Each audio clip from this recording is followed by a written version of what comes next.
Hi guys, this is Allison from Allykatkreations. How are you? Please like, share, and subscribe to my channel if you haven't done so already. And if you get anything from my work, a connected dot, an epiphany, a mind blow moment, a new book to read, a new author to explore, please consider supporting my work. All the links are under the video. The holidays are incoming. These little guys start at $50.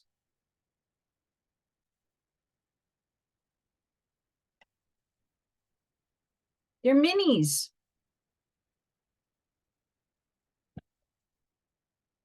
These guys start at 80 and they go to 120. This is the medium.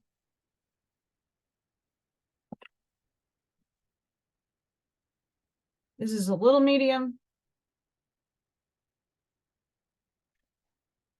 The large ones go from like 130 to 150, depending what you want in them. I got wands, ornaments.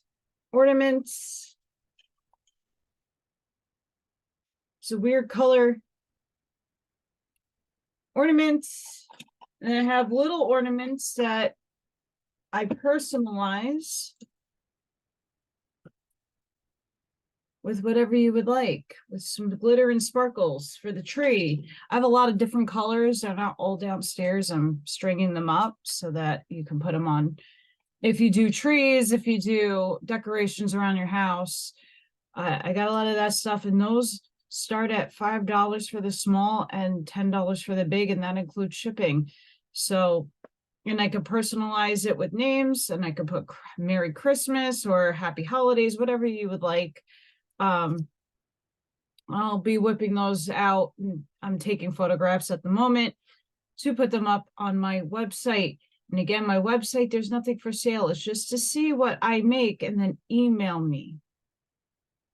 Thank you. Hi, guys.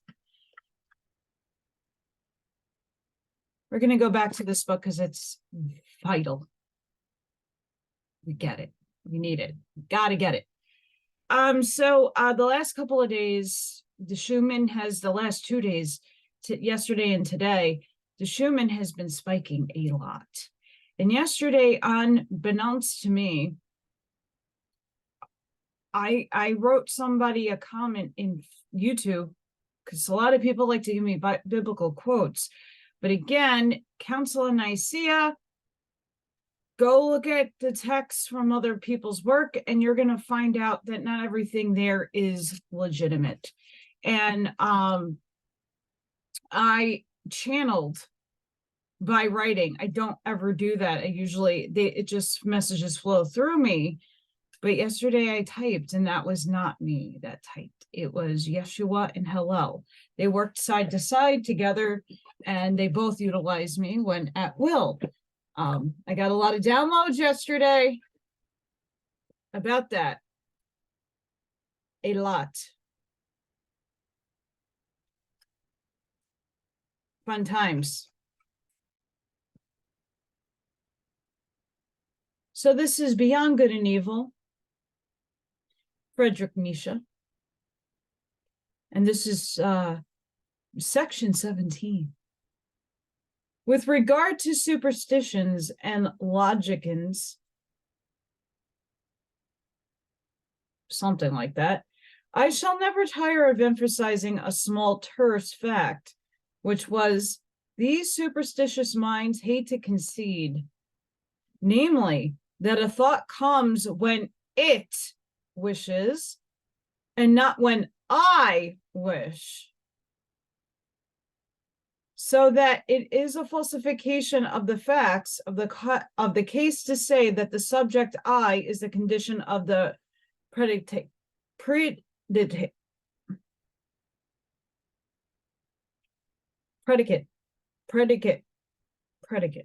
I don't know why my brain doesn't want to say certain words.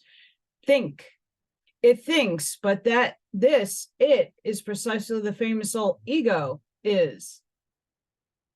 To put it mildly, only a supposition and assertion, assuredly not an immediate certainty, After all, one has even gone too far with this it thinks.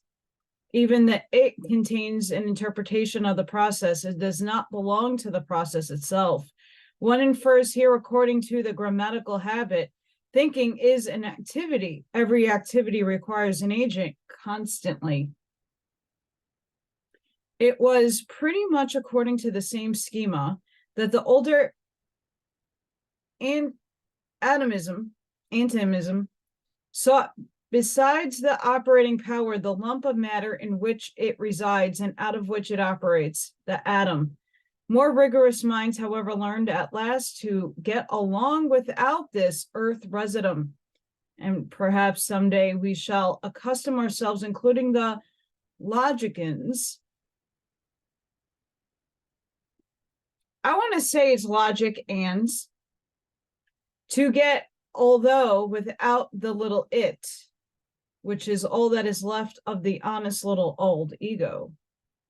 It is certainly not the last charm of a theory that it is refutable. It is precisely thereby that it attracts subtler minds. It seems that 100 times refuted theory of free will owes its pre-existence to the charm alone. Again and again, someone comes along who feels he is strong enough to refute it. Philosophers are accustomed to speak of the will as if it were the best known thing in the world. Indeed, my favorite philosopher, Schopenhauer, has given us to understand that the will alone is really known to us, absolutely and completely known, without subtraction or addition. But again and again, it seems to me that in this case, too, Schopenhauer only did what philosophers are in the habit of doing. He adopted a popular prejudice and exaggerated it, and that's true. Willing seems to me to be above all something complicated, something that is a unit only as word.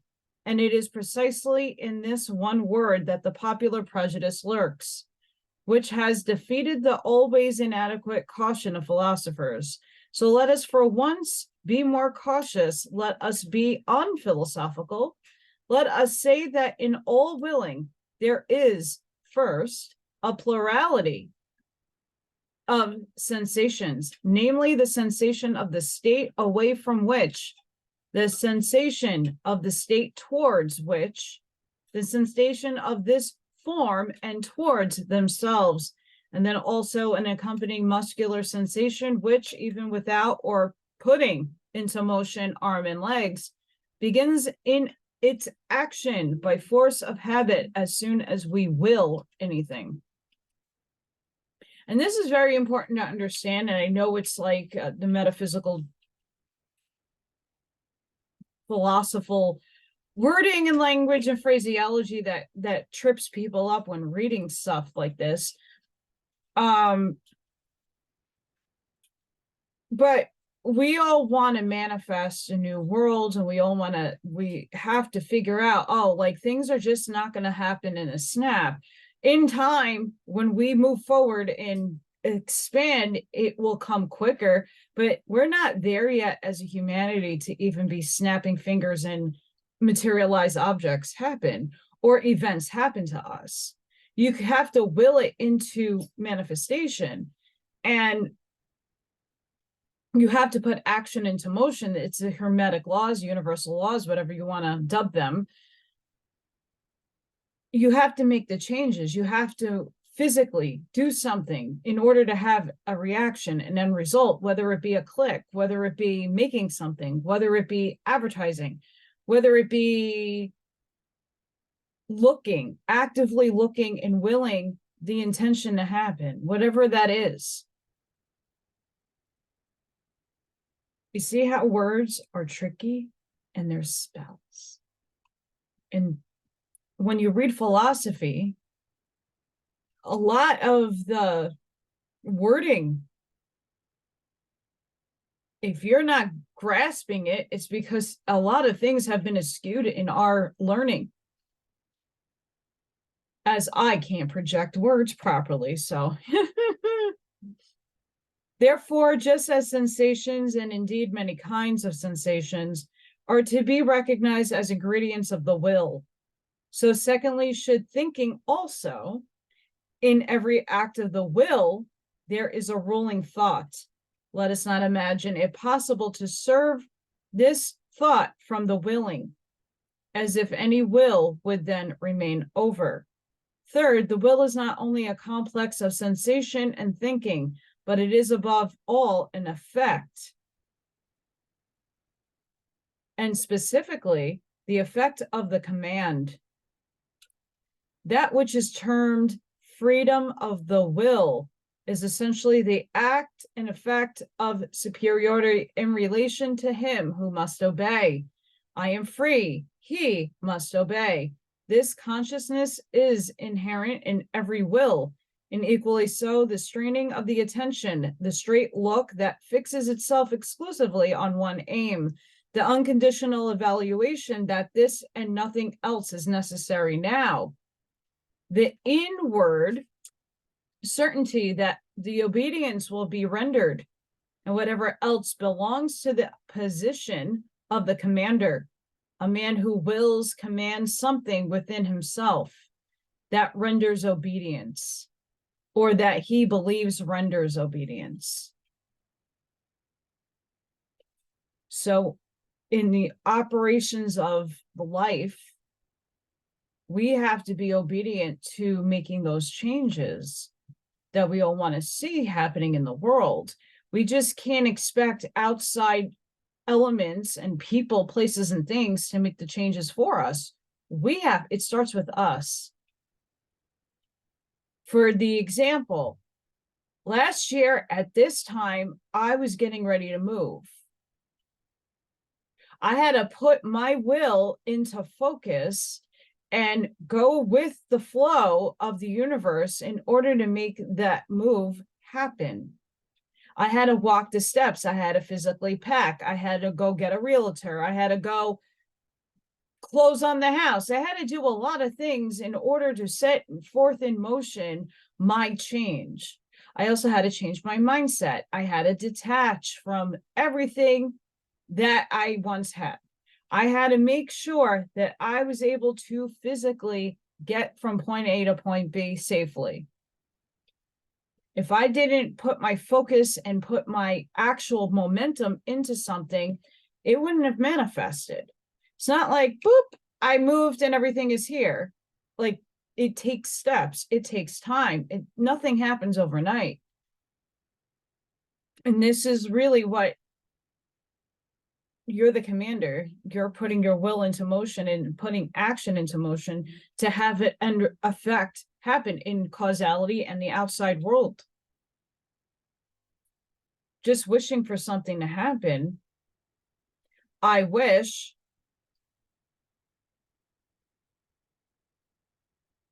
Yeah, we all wish beautiful abundance for everybody. But how do we actually actualize that? But now let us notice that what is strangest about the will, this manifold thing for which the people have only one word, inasmuch as in the given circumstances, we are at the same time the commanding and the obeying parties. And as the obeying party, we know the sensations of constraint, implosion, pressure, resistance, and motion, which usually begin immediately after the act of the will. Inasmuch as, on the other hand, we are accustomed to disregard this duality and to deceive ourselves out about it by means of synthetic concept of I, a whole series of erroneous conclusions and consequently of false evaluations of the will itself has become attached to the acting of will to such a degree that he who wills believes sincerely that willing suffices for action. Since in the great majority of cases, there has been exercise of will only when the effect of the command, that is obedience, that is the action was to be expected, the appearance has translated itself into the feeling, and as if there were a necessity of effect. In short, he who wills believes what with a fair amount of certainty that will and action are somehow one. He ascribes the success, the carrying out of the willing, to the will itself, and thereby enjoys an increase of the sensation of power which accompanies all success. That's very loaded, and that's what I think is happening to a lot of people, thinking and wishing upon a star that something drops each and every day, whether it be financially, whether it be the truth, whether it be soft disclosure, something, right? People are stringing along with a carrot and following agendas and following things. Did you ever think that you got to do something in order to get those results? What about living your everyday life, working on you, going into your heart space to manifest the change that you need, not anybody else, you need? Thinking, expansion. Will that into existence? Will your change?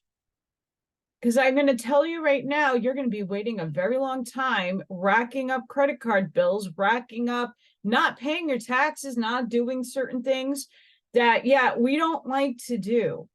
It's a part of the matrix we don't want to be a part of, and we try to stop feeding it as another part of the will, is stop feeding energy into things that are illegal, but we're not there yet. So if things don't go off without a hitch within the next year, okay, great. But if they do, wonderful. But in the meantime, if something happens to you, are you sufficiently able and capable of taking care of yourself and your family if you have one? Not paying your taxes and not doing certain things might have consequences down the road, even though you're against it and it's illegal for most part for some certain things. Okay, but there's still punishments that exist because things haven't crossed over and changed yet. So you got to play the chessboard as it sees fit. Don't get yourself involved in things and formulate an agenda that you're going to follow blindly because other people are doing it too. Or they're telling you they're doing it, but they're not. That's something that I think a lot of people need to really hear. There's a lot of people out there that do a lot of talking, not enough action. Their will is projected to you in one way, but in the next breath, underneath the table, their hand is being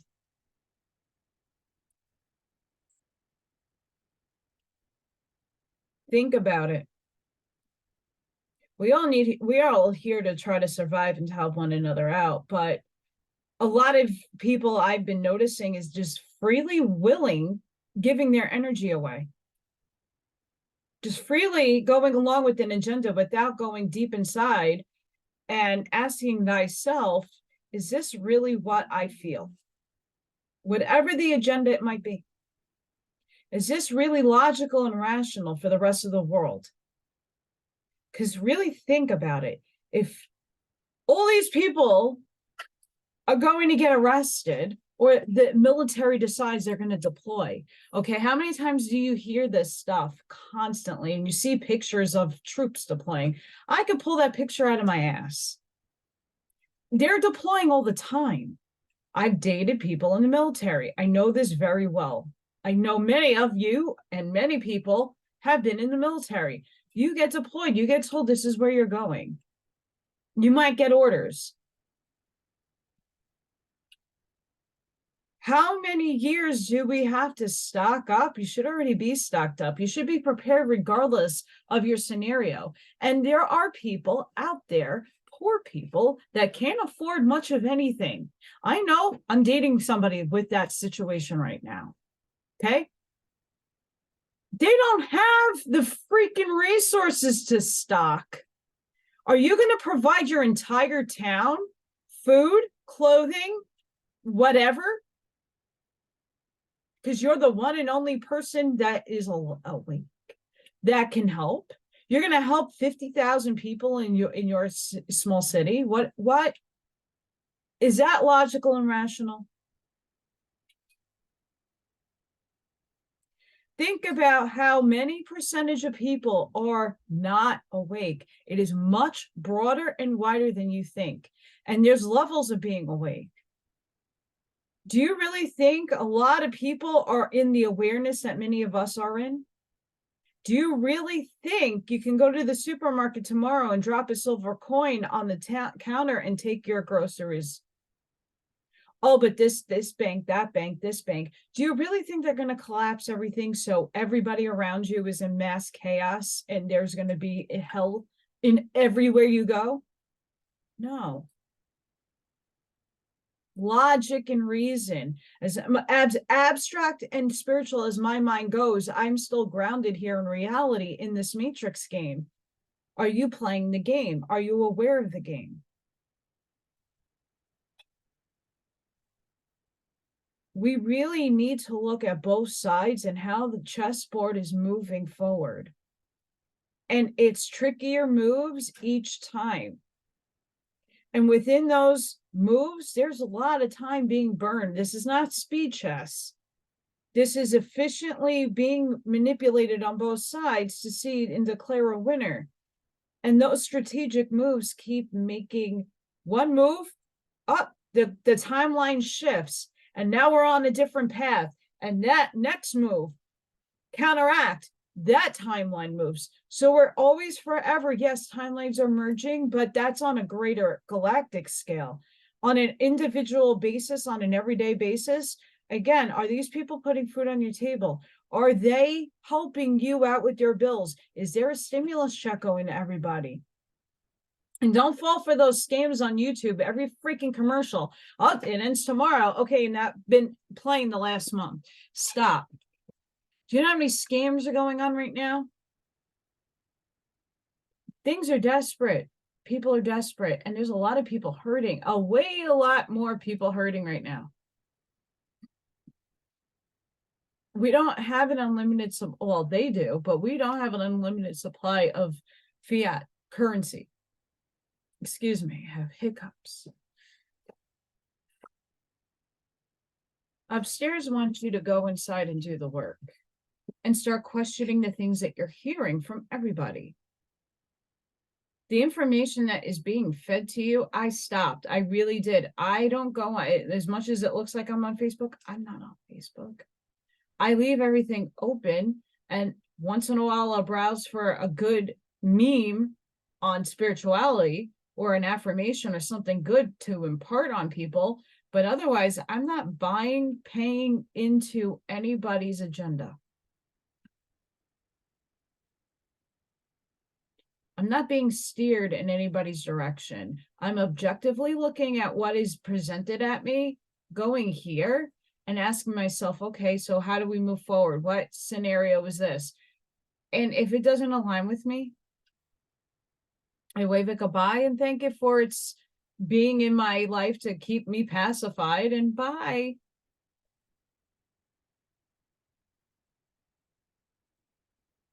We'll see what he has to say about free will. Because again, I feel that a lot of our lives are already scripted. We wrote the assignment on our earthly syllabus on the school that we're here for. And in every scenario, we've written out a whole line of catalysts and things to learn from, people, places, and things that will make us change, whether it could be good for the bad, on both sides of the duality pole. Your fart, your food intake, some of your choices are for real. Otherwise, freedom of will, that is the expression for the complex state of delight of the person exercising volition, who commands and at the same time identifies himself with the executor of the order, who as such enjoys also the triumph over obstacles, but thinks within himself that it was really his will itself that overcame them. In this way, the person exercising volition as the feeling of delight of his successful executive instruments the useful underwills or under souls. Indeed, our body is but a social structure composed of many souls. What, Nietzsche knew what I knew? Oh, geez Louise, people. Come on, it's the truth. Social structure composed of many souls. Yes, there's a platitude of souls living through you, having an experience through you amongst yourself and source. Indeed, our body is but a social structure. The avatar. To his feelings of delight as commander, what happens here is what happens in every well-constructed and happy commonwealth. Namely, the governing class identifies itself with the success of the commonwealth. In all willing, it is absolutely a question of commanding and obeying on the basis, as already said, of a social structure composed of many souls. Hence, a philosopher should claim the right to include willing as such within the sphere of morals. Morals being understood as the doctrine of the relations of supremacy under which the phenomenon of life comes to be.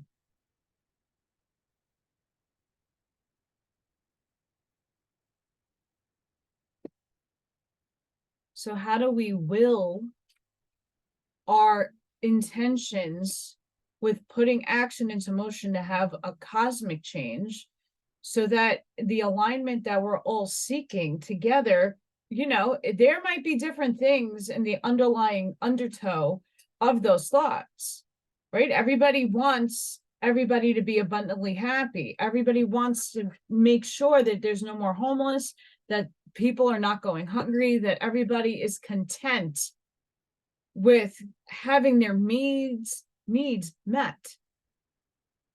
Who wouldn't? So let's start at the basic scale of what that will look like. When more and more people get out of the I and understand we're all one. Happiness is an emotional state. It's a frequency. And everybody's interpretation and viewpoint of what that word inhabits in your own life is varied. So let's meet in the middle of all of that word soup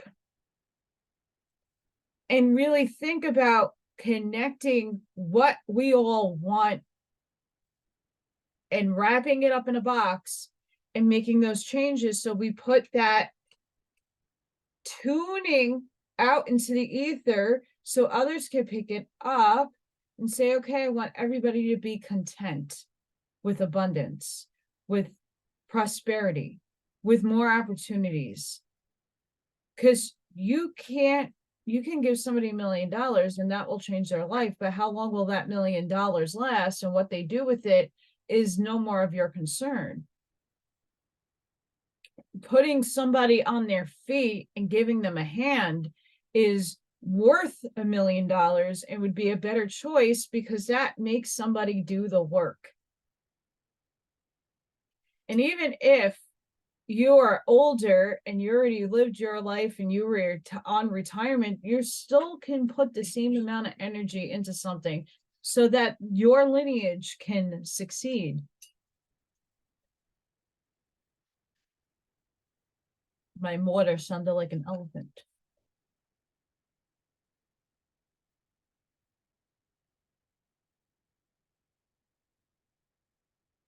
I'm going to skip around here. The causa sui is the best self-contradiction that has been conceived so far. It is a sort of rape and perversion of logic, but the extravagant pride of a man has managed to entangle itself profoundly and frightfully with just this nonsense. The desire for freedom of the will, in the superlative metaphysical sense, which still holds sway, unfortunately, in the minds of half-educated, the desire to bear the entire and ultimate responsibility for one's actions oneself, and to absorb God, the world, ancestors, chance, and society involves nothing less than to be precisely this causa sui. And with it, with more than Munchausen's audacity to pull oneself up into existence by the hair out of the swamps of nothingness, suppose someone were thus to see through the boorish simplicity of this celebrated concept of free will and put it out of his head altogether, I beg of him to carry his enlightenment a step further and also put out of his head the contrary of this monstrous conception of free will. I mean unfree will, which amounts to a misuse of cause and effect. Let me read that again. I mean unfree will, which amounts to a misuse of cause and effect. One should not wrongly refer cause and effect as the natural sciences do. And whoever, like them, now neutralizes in his thinking, according to the prevailing mechanical doltishness, which makes the cause press and push until effects its end. One should use cause and effect only as pure concepts, that is to say, as conventional fictions for the purpose of designation and communication, not for explanation. In itself, there is nothing of casual connections of necessity or psychological non-freedom. There the effect does not follow the cause. There is no rule of law. It is we alone who have devised cause, sequence for each other, relativity, constraint, number, law, freedom, motive, and purpose. And when we project and mix this symbol, world into things as if it existed in itself, we act once more as we have always acted, mythologically. The unfree will is mythological. In real life, it is only a matter of strong and weak wills. It is almost always a symptom of what is lacking in himself. When a thinker senses in every casual connection and psychological necessity something of constraint, need, compulsion to obey, pressure, and unfreedom, it is suspicious to have such feelings. The person betrays himself. And in general, if we have observed correctly, the unfreedom of the will is regarded as a problem from two entirely opposite standpoints, but always in a profoundly personal manner. Some will not give up their responsibility, their belief in themselves, the personal right to their merits at any price. The vain races belong to this class. Others, on the contrary, do not wish to be unanswerable for anything or blame for anything, and owing to an inward self-concept and contempt, seek to lay the blame for themselves somewhere else. The latter, when they write books, are in this habit today of taking the side of criminals. A sort of socialist pity is their most attractive disguise. And as a matter of fact, the fatalism of the weak-willed embellishes itself surprisingly when it can pose as la religion de la souffrance humane, that is a good taste.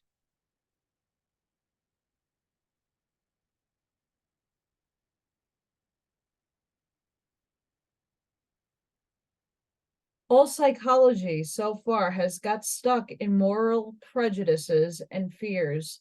It has not dared to descend into the depths. Shadow work. To understand it as morphology and the doctrine of the development of the will to power. As I do, nobody has yet come close to doing this even in thought.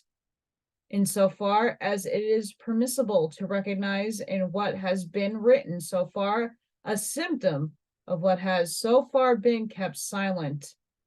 The power of moral prejudices has penetrated deeply into the most spiritual world, which would seem to be the coldest and most devoid of presuppositions and has obviously operated in an injurious, inhabiting, blinding, and distorting manner. A proper physiopsychology has to contend with the unconscious resistance in the heart of the investigator. It has the heart against it. Even a doctrine of the reciprocal dependence of the good and the wicked drives causes as refined immorality, distress and aversion in a still hale and hearty conscience. Still more so, a doctrine of the derivation of all good impulses from wicked ones. If, however, a person should regard even the effects of hatred, envy, covetousness, and the lust to rule as conditions of life, as factors which fundamentally and essentially must be present in the general economy of life, and must therefore be further enhanced if life to be further enhanced, he will suffer from such a view of things as from seasickness. And yet even the hypothesis is far from being the strangest and most painful in this immense and almost new domain of dangerous insights. And there are, in fact, 100 good reasons why everyone should keep away from it who can. On the other hand, if one has once drifted there with one's bark, well, all right, let us clench our teeth. Let us open our eyes and keep our hands firm on the helm. We sail right over morality. We crush, we destroy perhaps the remains of our own morality by daring to make our voyage there. But what matter are we? Never did a profounder world of insight reveal itself to daring travelers and adventurers, and the psychologist who thus makes a sacrifice. It is not the sacrificio del intellectualo, however you say that in whatever language that is. On the contrary, will at least be entitled to demand in return that psychology shall be recognized again as the queen of the sciences, for whose service and preparation the other sciences exist. For psychology is now again the path to fundamental problems. Very interesting first section of this book. We're going to move on to part 2 because this is very interesting. In what strange simplification and falsification man lives? One can never cease wondering, once one has acquired eyes for this marvel, how we have made everything around us clear and free and easy and simple, how we have been able to give our senses a passport to everything superficial, our thoughts a divine desire for wanton leaps and wrong inferences, how from the beginning we have contrived to retain our ignorance in order to enjoy an almost inconceivable freedom. Lack of scruple and caution, heartliness and gaiety of life in order to enjoy life. And only on this now solid granite foundation of ignorance could knowledge rise so far. The will to knowledge on the foundation of a far more powerful will. The will to ignorance, to the uncertain, to the untrue, not as its opposite, but as its refinement. Even if language here, as elsewhere, will not get over its awkwardness and will continue to walk and talk of opposites, where there are only degrees and many subtleties of graduation, even if the invertebrate tartuffery of morals will now belongs to our unconquerable flesh and blood, infects the words, even if those of us who know better. Here and there, we understand it and laugh at the way in which precisely science at its best seeks most to keep us in the simplified, thoroughly artificial, suitably constructed, and suitably falsified world. At the way in which, willy-nilly, it loves error, because being alive, it loves life.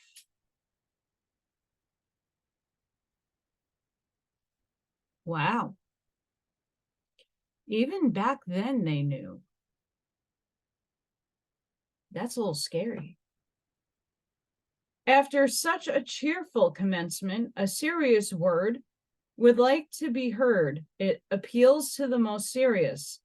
Take care, philosophers and friends of knowledge, and beware of martyrdom.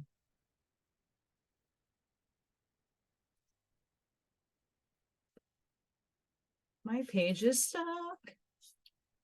Martyrdom of suffering for the truth's sake, even of defining yourselves.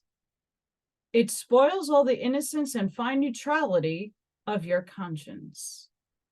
It makes you headstrong against objections and red rags. It stupefies, animalizes, and brutalizes when in the struggle with danger, slander, suspicion, expulsion, and even worse consequences of hostility. You have to pose as protectors of truth upon earth, as though the truth were such an innocuous and incontempted creature as to require protectors. And you, of all people, you knights of the most sorrowful continents, dear loafers and cobweb spinners of the spirit, after all, you know well enough that it cannot be of any consequence if you, of all people, are proved right. You know that no philosopher so far has been proved right, and that there might be a more laudable truthfulness in every little question mark that you place after your special words and favorite doctrines, and occasionally after yourselves. So true. Then in all the solemn gestures and trumps before accusers and law courts, rather go away, flee into concealment, and make your masks and sublimity, that you may be mistaken for what you are not, or feared a little. And don't forget the garden with the golden tress work, and have people around you who are as a garden, or as music on the waters in the evening, when the day is turning into memories. Choose the good solitude, the free, playful, light solitude that gives you, too, the right to remain good in some sense. How poisonous, how crafty, how bad does every long war make one that cannot be waged openly by means of force? How personal does a long for fear make one? A long watching of enemies, of possible enemies. These outcasts of society, these long pursued, wickedly persecuted ones. Also the compulsory recluses, the Spinozas, or the Giordano Brunos, always become in the end, even under the most spiritual masquerade, and perhaps without being themselves aware of it, sophisticated, vengefulness seekers, and poison brewers. Let someone lay bare the foundation of Spinoza's ethics and theology, not to speak of the stupidity of moral indignation, which is the unfailing sign in a philosopher that his philosophical sense of humor has left him. The martyrdom of the philosopher, his sacrifice for the sake of truth, forces into the light whatever of the agitator and actor lurks in him. And if one has so far contemplated him only with the artistic curiosity with regard to many of the philosopher, it is easy to understand the dangerous desire to see him also in his degradation, degraded into a martyr, into a stage and platform brawler. Only that it is necessary with such a desire to be clear what spectacle one will see in any case, merely a satire play, merely an epilogue farce, merely the continued proof that the long real tragedy is at the end, assuming that every philosophy was in its genesis a long tragedy.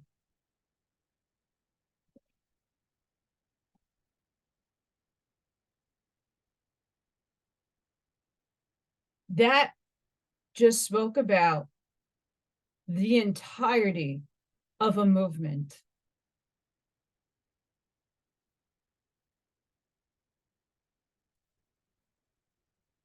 And the people truth telling. I'm not calling names out. I'm not saying every one of them is this way, but many are. In one breath, they give you fanciful things to feed on, and the next breath, they're doing something else. Are you going in your heart space to determine who you align with? And not just hanging off of their words,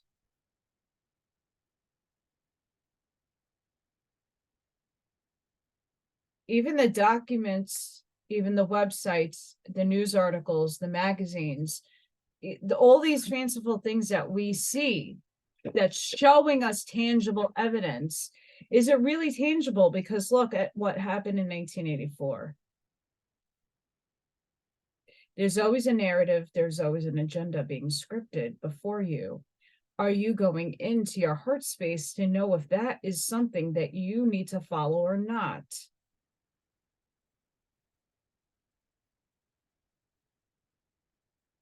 Nietzsche wrote this a very long time ago. And even then, they had the same problems as we do now. Not enough people are going and doing the inner work to understand thyself, what the real will of them own selves and the intentions they want to place onto humanity. As much as we have really good hearts, are you really willing things for humanity? Because we are, the whole entire paradigm is you, and you are the entire paradigm. Or are you selfishly going in and having the service to self mentality? Again, it's beyond good and evil at this point. It's what you do on an everyday basis that makes you a moralistic person, that you are breeding good. You are Amish mindset each and every day. You're going out and you're trying to do something good for somebody else without anything in expectation of exchange.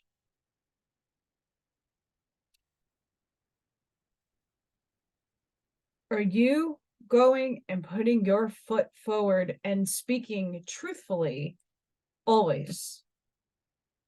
Are you being deceptive? Are you trying to play a narrative?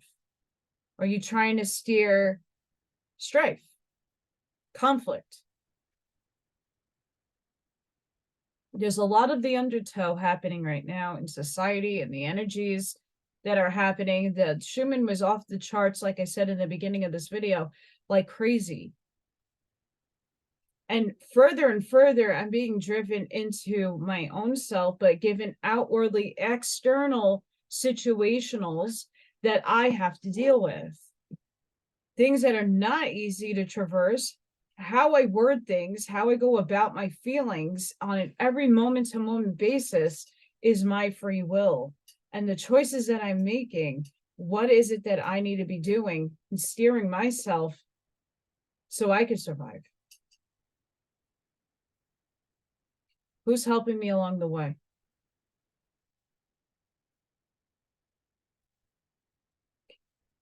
Yesha and Hillel channeled through me yesterday. And I didn't know, I usually only have one or two of my guides. I already know their frequency signatures, so I just let them flow through me.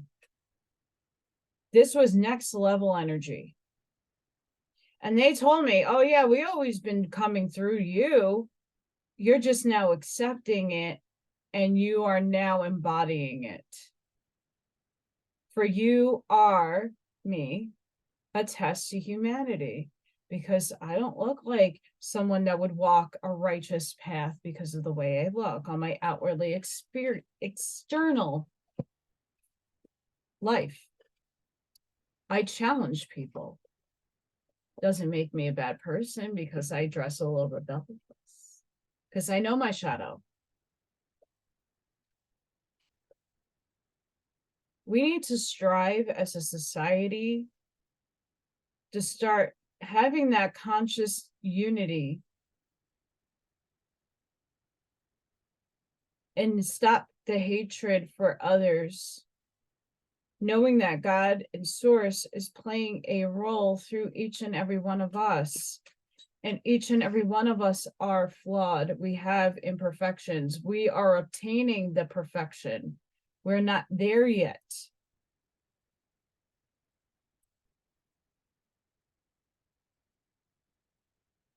So we give grace and compassion to these people that are out there speaking. But at the same time, are they going in their heart space? Are they doing righteous acts? Many are.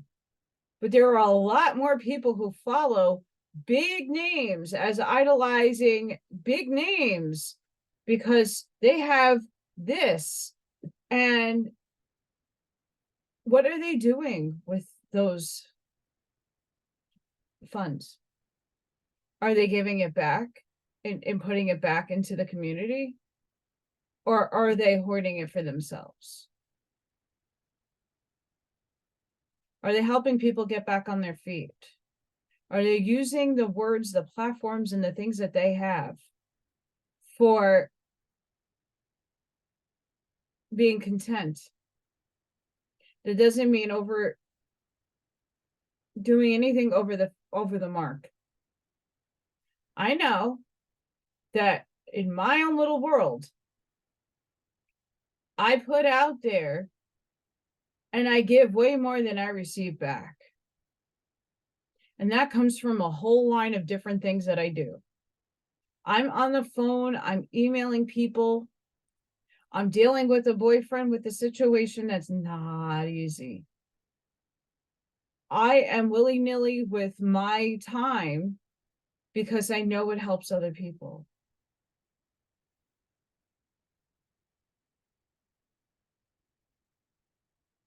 I lived way below my means. I had 2 years of hell that I wrote for my own self. But it showed me that I have to be here for myself and I have to stand up on my own 2 feet. No one's going to do it for me. Yeah, help is great. Co-host number 1. Hang on.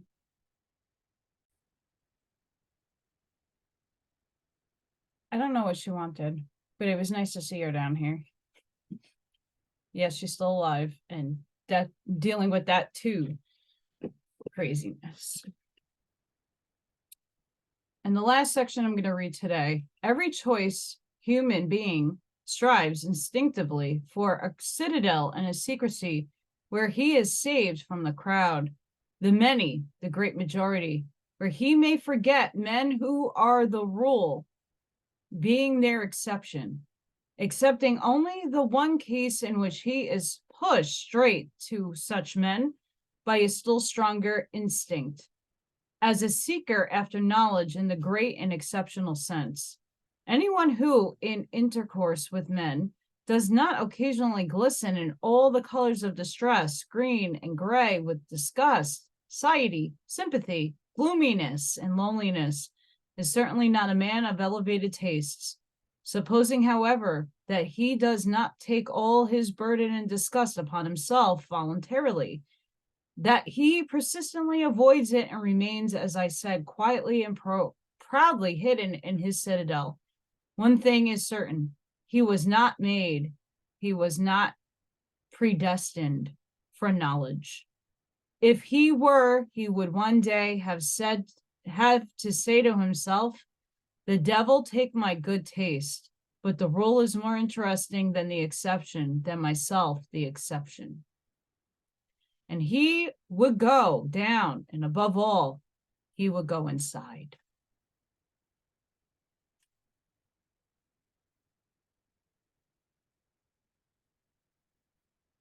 The long and serious study of the average man, and consequently much disguise, self-overcoming, familiarity, the bad contact, all contact and bad contact except with one's equals, this constitutes a necessary part of the life history of every philosopher, perhaps the most disagreeable, odious, and disappointing part. If he is fortunate, however, as a favorite child of knowledge should be, he will encounter suitable shortcuts and helps for his tasks. I mean so-called cynics, Those who simply recognize the animal, the commonplace, and the rule in themselves, and at the same time still have the degree of spirituality and that itch, which makes them talk of themselves and their likes before witness. Sometimes they even wallow in books as their own dung. Fun times. Cynicism is the only form in which base souls approach honesty, and the higher man must listen closely to every coarse or subtle cynicism and congratulate himself when a clown without shame or a scientific sagtar speaks out precisely in front of him. There are even cases where enchantment mixes with disgust, namely where by a freak of nature, genius is tied to some such indiscreet billy goat innate as in the case of the Abbe Giuliani, the profoundest, most clear-sighted, and perhaps almost filthiest man of his century. He was far profounder than Voltaire, and consequently also a good deal more taciturn. It happens more frequently, as has been hinted, that a scientific head is placed on an ape's body, a subtle, exceptional understanding in a base soul, an occurrence by no means rare, especially among doctors and physiologists of morality, and wherever anyone speaks without bitterness, quite innocently, sorry guys, of man as a belly with two requirements and a head with one. Whenever anyone sees, seeks, and wants to see only hunger, sexual lust, and vanity as the real and only motives of human actions, in short, that anyone speaks badly and not even wickedly of man, the lover of knowledge should listen subtly and diligently. He should altogether have an open ear wherever people talk about and without indignation, for that indignation in whomever perpetually tears and lacerates with his own teeth himself, or as a substitute, the world or God or society, may indeed, morally speaking, stand higher than the laughing and self-satisfied satyr. But in every other sense, they are a more ordinary, more indifferent, and less instructive case, and no one lies as much as the indignant do.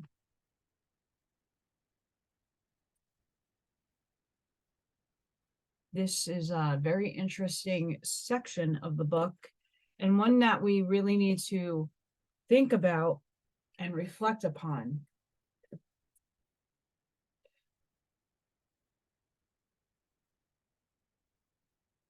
We're being asked as a humanity to walk a path that is not an easy one, to come into unity with other selves, with your other selves is everybody, to walk in God's light. But out of the shadows, here we are. We're in the darkness. How do we get out? How do we illume the self in order to escape that cave?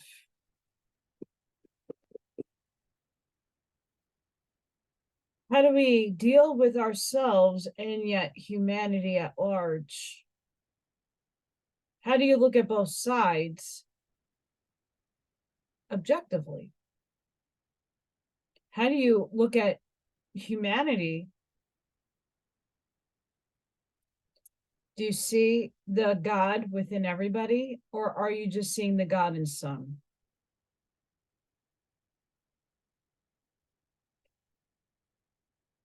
It's mental gymnastics at its finest.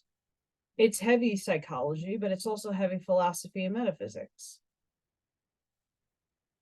We're at a very crucial and crux time where there's intersecting waves of thought, thinking, and people trying to come together, but yet it's still so far away from it. The concepts, the wants, the needs. If we want to move forward, we got to put action into motion. And that's living your everyday life. That's healing yourself, knowing thyself, because once you make the changes you need to heal, it's mental changes. The will in your actions are going to change that will put forth cause and effect, that will give you the law of attraction and the law of compensation in ways that you would never think, because you're magnetizing on a different level and oscillating that magnetism in a different vibratory state.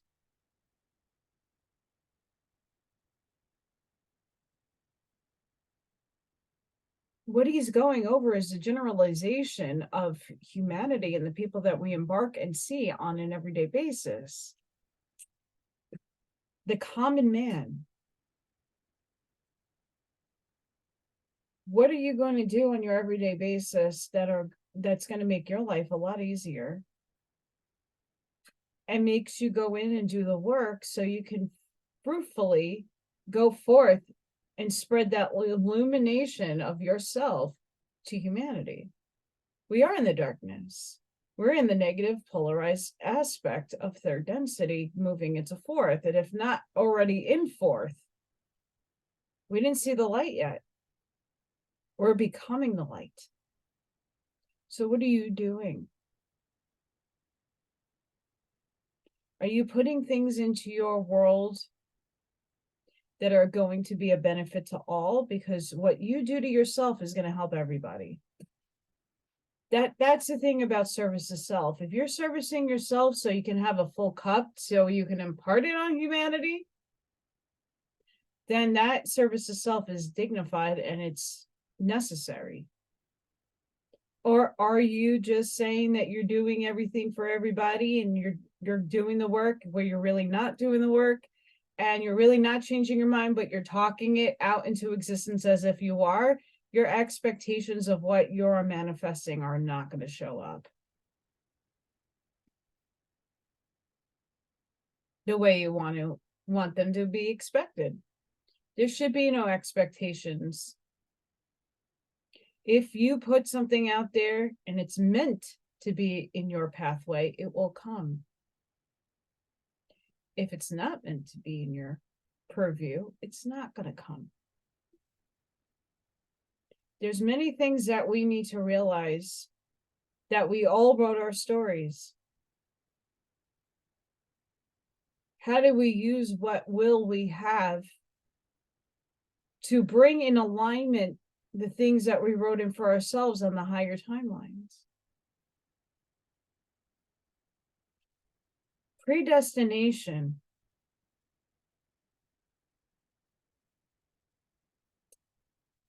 It's a tricky topic.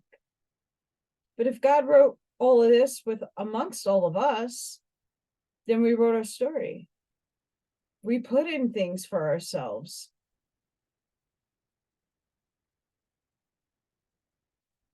So really do a lot of inflection. Go within. Continue to feed yourself positive reinforcement.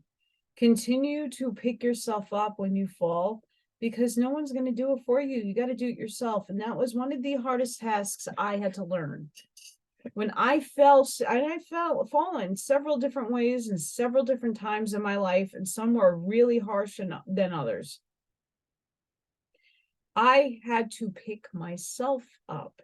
No one was there to have a shoulder for me to cry on. No one was there to do much besides, hey, get the F up, kick your butt, you can do this, you got this. Many of us go through this on a daily basis. I still live in a world where I'm alone. Yeah, I have other external things, but will they always be there? I don't know. Will I tolerate other things? I don't know. I play each and every day out as a song, rhythmically playing in a positive harmony. I try each and every way, but sometimes it hits a little pitch in a low vibratory state. And what is going to bring me back up? We're air to be human. We are human. We're having an experience. We are jumping between timelines, densities, dimensions constantly. You're just not aware of it because you can't perceive it. And little things peep out to give us hope. But if you put your faith and trust into God, source, your higher self, and the universe, things will transpire. But you got to put the work in. I have to put the work in each and every day to make pyramids, to make ornaments, to make things, and hope that someone likes it and that they're going to enjoy it and that they get the frequency and the healing and whatever else that I put into my artwork will give to them. Inspiration. I don't want to sit and think, well, if I just sit here, magically things are going to start happening to me. It doesn't work like that. So why do you expect everything on the outside to do it for you? This miraculous stuff that we all hope and pray that comes. Are you being fed a carrot to distract you from doing the work? Just think about some of these things. Some things lead to greater knowledge. Some things lead to doing self-exploration. Other things is a carrot being dangled over you. Here, come follow me. Here. Well, the rest of humanity goes on with this carrot. There's some of us going, okay, how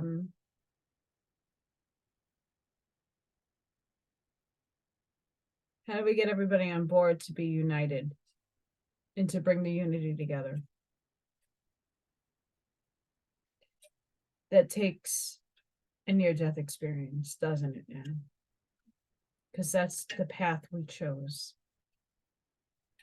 So when that near-death experience does happen, when that atrocity happens on a massive scale, that it affects everybody, then will you see the shift in consciousness?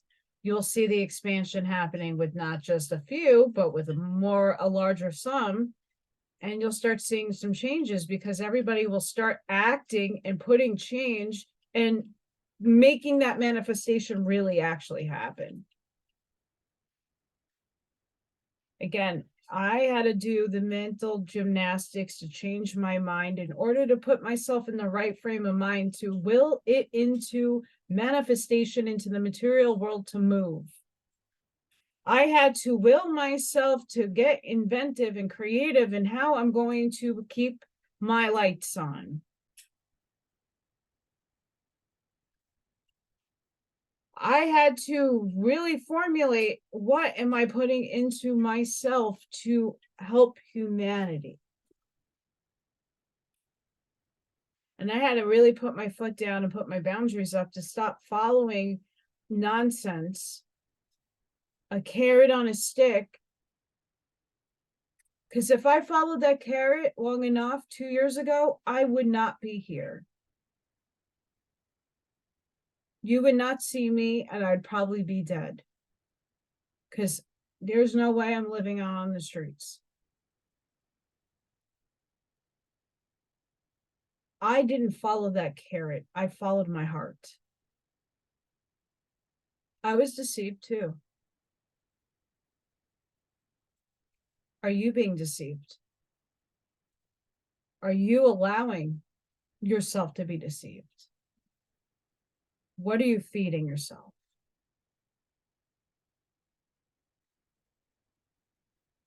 I leave it there. The world is beyond good and evil. Which side are you choosing to play? And are you taking yourself out of the game to look at the game, to reinsert yourself in the game to play smarter chess?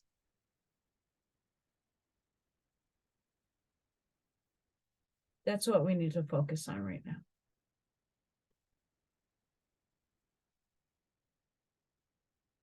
So guys, I really hope that you got something out of it. It's complicated language. It's not easy to understand or comprehend, but I'm hoping that you get enough of his words sink into you, dwell on it, think about it. Again, you don't have to align with the man, but his ways of looking at reality is rather okay, but it's helping us look at this time that we're in now and really adjusting our thinking to see a bigger picture. Many people don't see the big picture. They're only seeing their little view of reality, and that's it. You gotta look outside yourselves. You gotta take yourself out of the game, objectively look down and see how both sides are playing the chessboard. And then you insert yourself back in accordingly to see if you're even going to play the game. And how you still have to play. You're still in this matrix. So you have to outsmart, outwit, and outmove both sides of the chess pieces so you get checkmate. 5 teachers. So guys, I hope all of you have a fantastic rest of your week. I'm going to try and see what I can do about getting videos out a little earlier like I am today. I'm really exhausted. I had some crazy weekend. Crazy, crazy, crazy. And a lot of you saw me on WeNotMe the other day.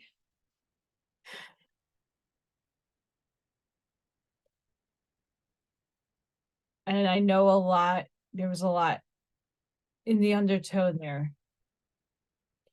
If you're from that,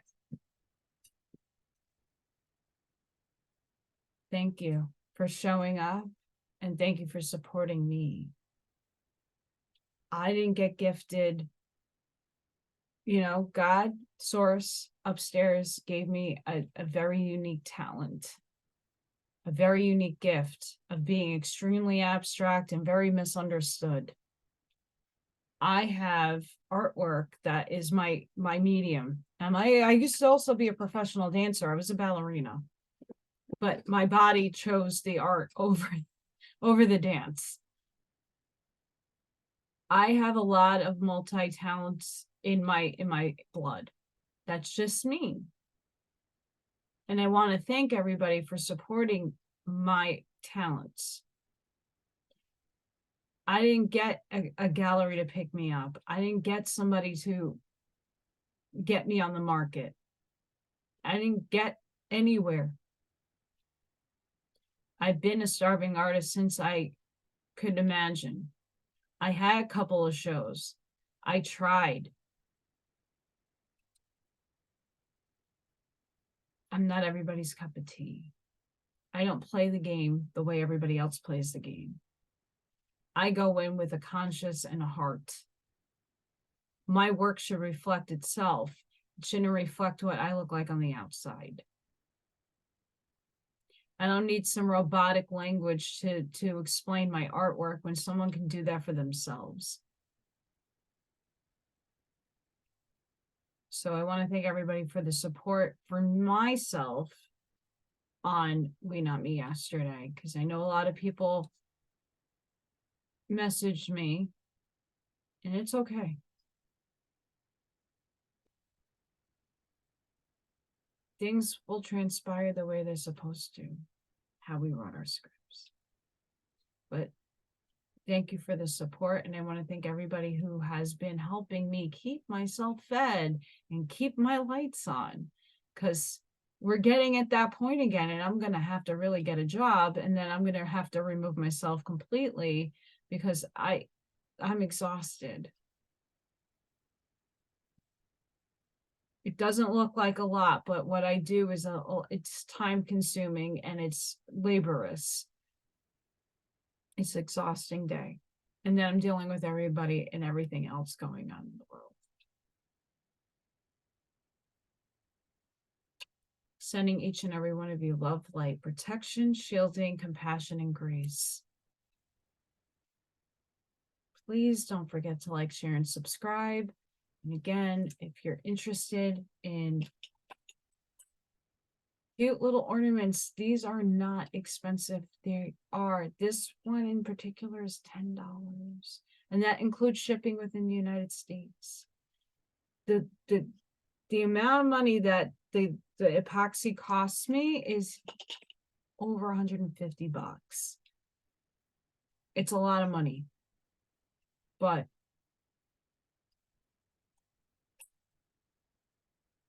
cool ornaments. And I can write names on these. And I can write Happy Holidays or Merry Christmas with the year. So if you guys are interested in anything that I do, please go check the workout. I'm going to update within this week more of the ornaments, more of the smaller types of pyramids. It's hard to see it on the website, the size differentiations.